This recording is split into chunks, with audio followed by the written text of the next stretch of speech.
Good morning, everyone. Happy Tuesday. We are back for today's Lovin' Daily Live. I am Shireen, and Alan's behind the camera here with me. So she's probably going to go back and forth with some conversations. We've got a couple of stories to talk about today. So, as you all know, nurseries all around the UAE have been closed for the time being until around mid-March, and something new has come up. According to WAM, some mothers may have been granted flexible working hours amid this nursery closure, but it is specific to certain types of women. So mothers working in UAE ministries and federal entities who have children in nurseries have been granted these flexible working hours.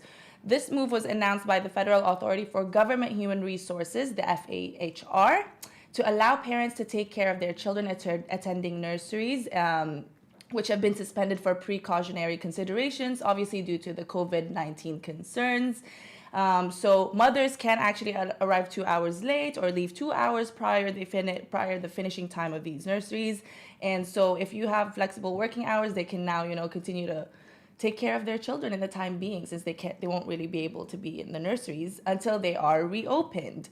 So the decision again by FAHR is in line with this decision to close all nurseries for 2 weeks from March 1 as a preventative measure. Nothing more, nothing less. But of course, with this, a lot of other parents in the UAE asked, why don't schools just close? And school authorities, the KHDA, have of course responded to these questions regarding, again, the COVID-19 concerns. So some of the questions that parents or you guys may have been asking are, firstly, why have all gatherings been canceled? Should I be worried? Why don't schools just close? To which the KHDA responded, not to panic, that this decision is a preventative measure to make sure everyone in Dubai stays safe, and obviously so that we prevent any outbreak of any sort.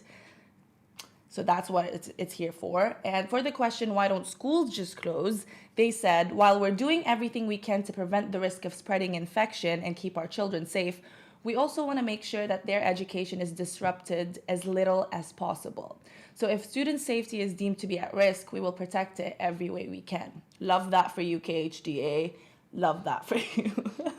No, but I mean, it is true. If we should protect anyone, it really should be the children first and foremost. And I think with distance learning today, we can sort of still make up for them missing. I mean, it's nurseries too. What are they learning in nursery? I mean, do you know what I mean? Alice, like, she's good. But yes, anyway, on to your next questions. My children are currently on a school trip. Does this mean they have to come back? Was that the question? I'm kind of confused. My children are currently on a school trip. Does this mean they have to come back? I'll just read the answer. I don't get the question. But the KHDA said the decision to cancel all gatherings does not include trips, which have already started. So they're there. They can still enjoy their trips if they're currently on one. And they said, we leave it to school leaders to decide the best action to take for these trips. So again, check in with whoever's in charge of the school trips your children are in. That would be a good thing to do. And for the last concern that parents usually ask, I've already paid money for my children to take part in trips. Will I get my money back? Again, please check directly with your school about the refund policy in this circumstance, and all shall be good. On to our last story.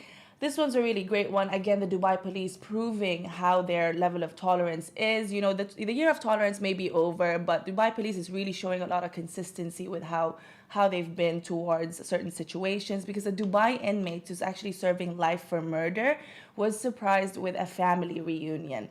So a post by the Dubai police was shared on their official Facebook page on Sunday, and it just shows compassion on a whole other level, you guys. So an inmate who's serving life in prison for murder was reunited with his son, who he had not seen for 7 whole years. I don't know if you can see the image here. This is a photo of their reunion, hugging and obviously really into the reunion that they've had, because they hadn't seen each other in 7 years. But the European inmate has just this one son, and he really missed him. And so the General Department of Punitive and Correctional Establishments at the Dubai Police really worked to make this surprise happen. As you can see, they were all there. They were watching how the reunion took place. It's really sweet. The director, Brigadier Ali Mohammed Al Shamali, commented on the reunion, saying it was a happy moment for the family and that the Dubai Police is very keen to spread happiness among inmates, even as a part of its humanitarian initiative. So claps to them on that. It's really incredible. There are a lot more stories of such for where the Dubai Police have really gone above and beyond for the community, and especially Dubai inmates. They never really exclude, and again, it shows the humanitarian aspect of it, that even though you've done wrong, they're still willing to show compassion and kindness in that sense. A lot of people on social media commented on the news. They really loved it. Like a bunch of comments that I have here, I'm going to read to you guys. Mariam said, "This type of humanity makes me cry. Tears of happiness for the both of them, and to the Dubai Police and to the government of Dubai. I salute you all." Shaji said, "This is a symbol of humanity and kindness. This is what a role model to the world police force." And Fasih said, "No doubt the world's best police, mashallah. Thanks to His Highness Sheikh Mohammed bin Rashid Al Maktoum. May Allah bless him. Ameen ya Rab." Again, very incredible. Let me know if you guys have any comments in the comment section below. Let me know if you guys have any questions. We are going live with the Lovin Show later at 12 p.m. I think. Are we going live at 12? Alan is good. How do you not know the time that we're meant to be going live? 11 Show. 12 p.m. we're going to go live with someone very important. Casey's going to be here to join me. But in the meantime, also tune into Virgin Radio, because Casey, my co-host, is over there with Chris Spade, Pretty Malik, and Big Rossi, telling you guys about all the top trending stories here in Dubai. That is it for me for today's Lovin Daily Live. I'll catch up with you guys tomorrow. Bye-bye.